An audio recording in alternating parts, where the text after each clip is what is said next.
Assalamu alaikum jama'a, barkamu da kasancewa a wannan lokaci, barkamu da kasancewa a channel namu na Arewa Enterprises. Kada ku manta kuna tare da Ismail Sani mai Saraki TV. A wannan doka zan nuna yadda za ku yi editing, ku yi misali in kun saka description naku, wanda misali da bidiyon da kuka saka da description da wanda ba ku saka ba, wanda za ku yi zo ku yi editing din su all.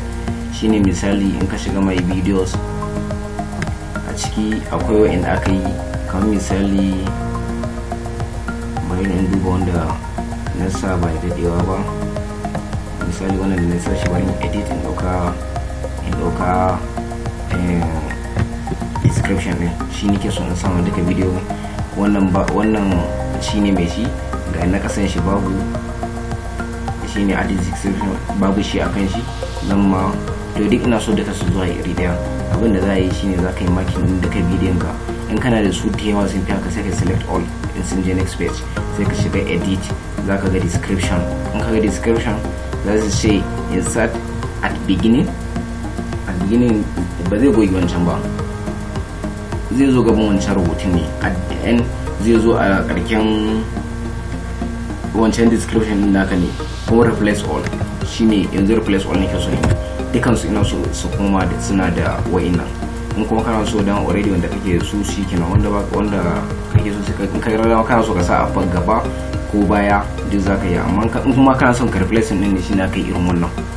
Yanzu ga yana ina son in replace, dan jira kadan.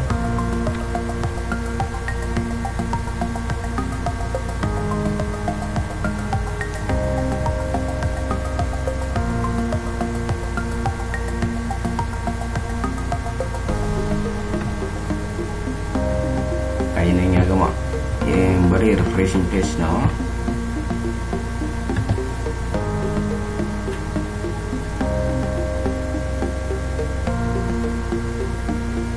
Sanan duk sun zo shi description da shi Saraki TV duka ne sun zo da description, da wanda ne publishing da wanda mai yin publishing ba.